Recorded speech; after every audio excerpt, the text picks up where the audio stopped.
Okay, quick little notation about radicals.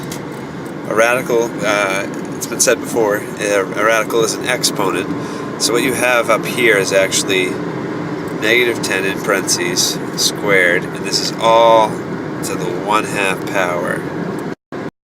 Because taking the square root of something is the same thing as taking something to the 1/2 power. So square root, 1/2 power, those are the same thing.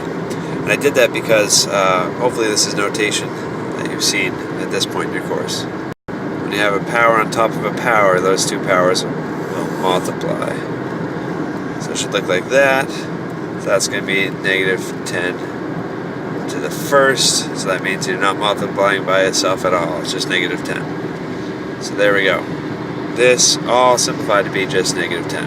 So you can think of it like this. It's not the proper way, but taking the square root of something that's already being squared, square root and squared cancel each other out. Let's look at the blue one real quick. The negative is on the inside. We could rewrite it again using that notation I just saw.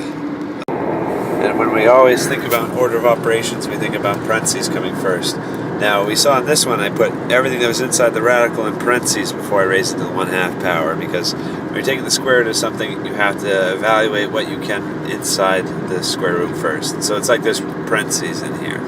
So I put those parentheses, raised it to the 1/2 power, that took care of the square root, so that's how I rewrote it. And now the order of operation says evaluate what you can inside of parentheses first.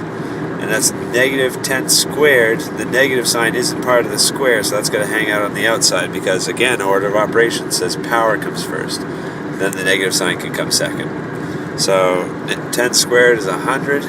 Haven't used the negative sign, so it sticks around like that.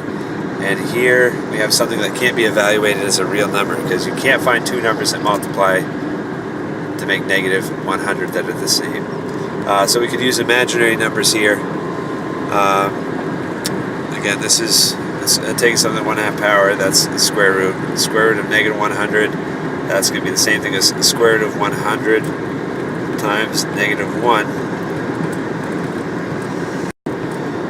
And then when we factor it out like that, you can break up the radical like this. And that's where I get my imaginary number. An imaginary number, I, is defined as the square root of negative 1.